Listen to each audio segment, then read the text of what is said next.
యుద్ధం ఎఫెక్ట్ కారణంగా దేశం ఏదైనా సరే వంటగదిలో మంటలు లెగుస్తున్నాయి.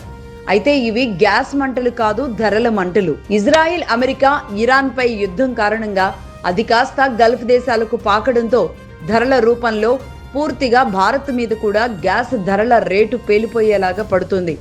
తాజాగా సిలిండర్ పెంపే దీనికి నిదర్శనంగా కనబడుతోంది.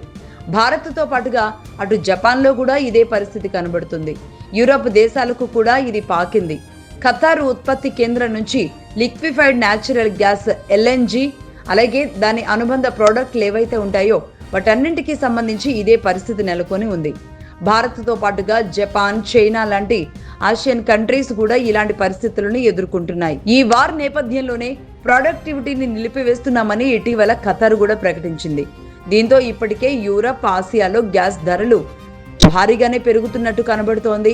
మన దేశంలో కూడా సామాన్యుల మీద ఇది పెను భారమే కాబోతోంది. అలాగే హర్మూజ్ జలసంధిలో ఇరుక్కున్న నౌకల్లో ఎల్పీజీ నౌకలు కూడా ఉన్న నేపథ్యంలో ఇది అనేక దేశాల మీద తీవ్ర ప్రభావాన్ని చూపబోతున్నట్టుగా తెలుస్తోంది. ముఖ్యంగా ఇది గ్యాస్తో మొదలైంది దీని పరిస్థితి.